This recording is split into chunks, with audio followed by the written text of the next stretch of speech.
The richest people I know don't show off. And the most arrogant are often the poorest in spirit. Have you ever stopped to think that luxury has a price, but dignity doesn't?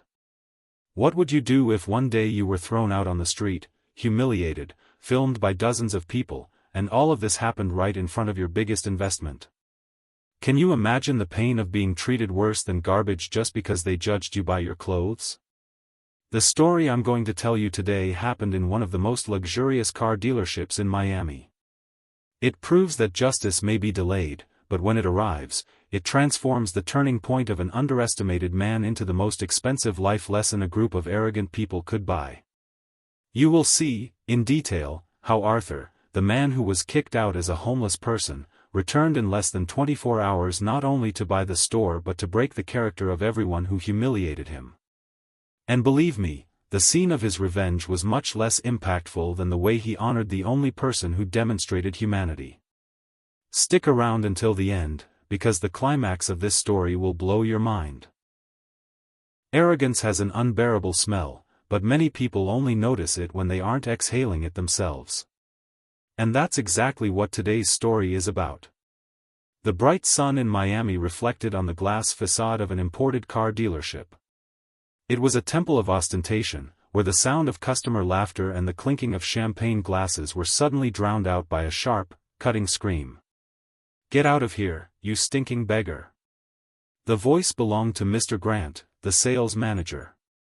The kind of man who used his job title as a badge of nobility, always talking loudly on the phone, treating the valet with the same arrogance he would treat an elderly woman. He rushed, furious, toward the glass door, where a man in worn clothes and sandals was standing. This man was Arthur. To everyone, he was just a nuisance, a rag daring to touch a luxury car. But what no one there suspected was that the beggar at the door was, in fact, a disguised billionaire who had come with a very clear purpose: to test the character of the people. Arthur simply took a deep breath, trying to keep his composure. He wasn't there for money, but for a deep and personal quest. So, he tried to explain, politely, "I just wanted to look." It was useless. Mr. Grant shoved him in the chest with such violence that the man staggered. "Look at what? Do you think you can get near a machine like this? Not even in your dreams." The chorus of laughter exploded. Customers filmed with their cell phones, treating someone's humiliation as entertainment. It was the cruelest, most digitized face of arrogance. Meanwhile, in a corner of the store, the only person cringing in shame was Mia, the new employee. She tried to hide her clenched fists, her heart racing. She whispered to herself, feeling the lump in her throat, "This isn't right. No one deserves this." The fear of losing her job silenced her, but her tearful eyes showed that she was the only one there who still saw a human being.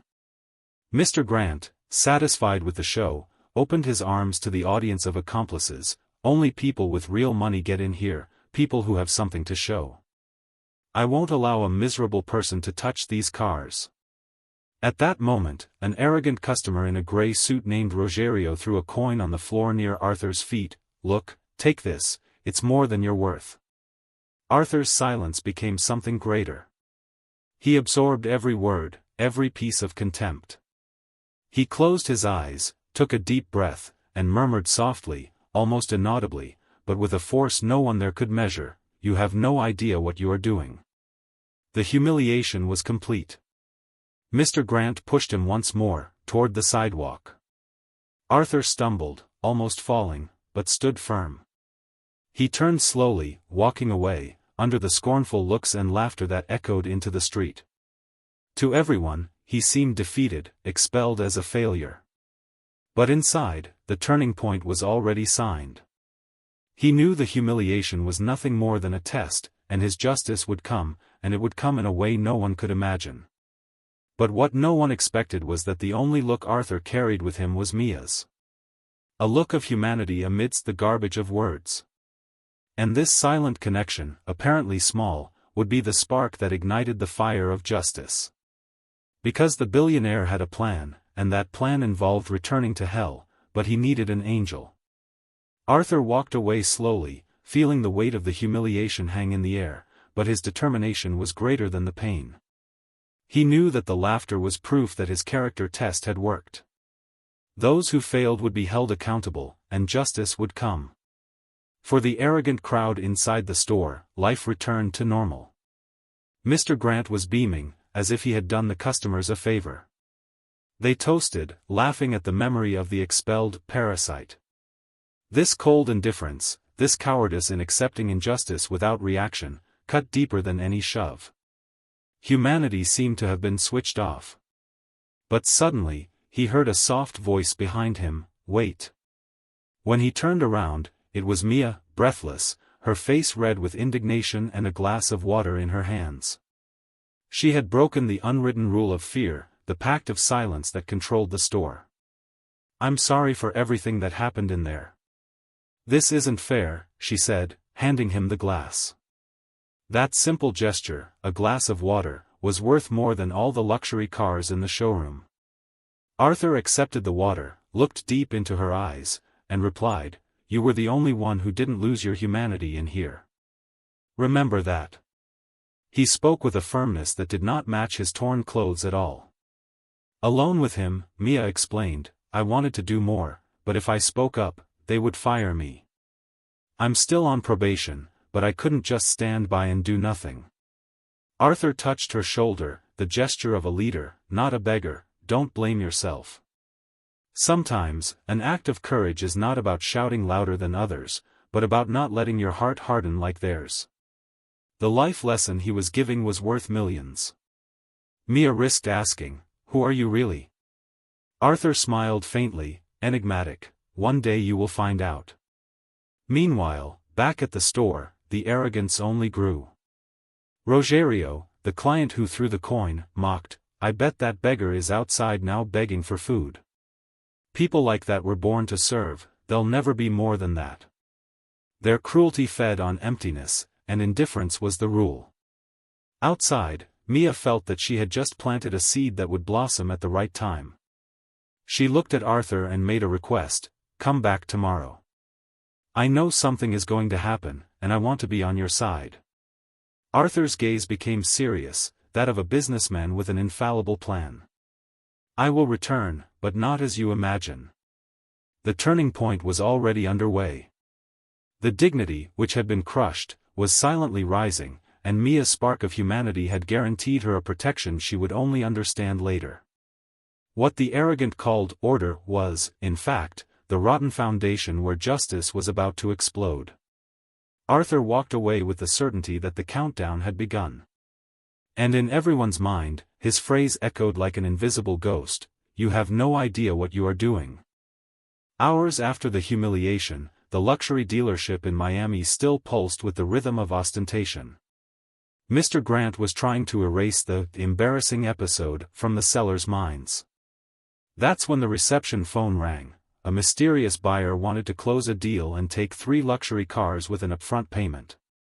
The news spread like wildfire. "Today's the day we break the sales record.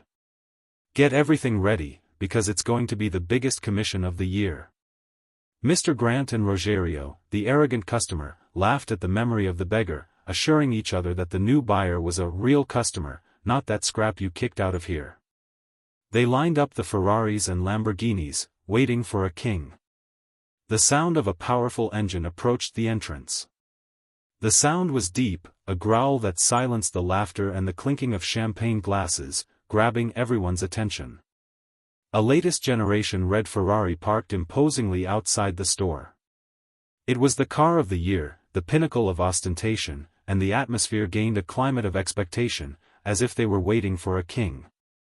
Mr. Grant adjusted his tie, that disgusting smile preparing for the welcome speech, rubbing his hands with the certainty of the record commission.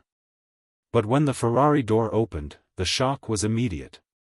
The person who stepped out of the car, elegant, dignified, impeccably dressed in a tailored Italian suit, was precisely the man they had humiliated as a beggar just hours earlier.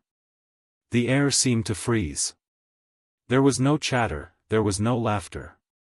Silence took over the environment. It was as if time had stopped turning right there, in the heart of Miami.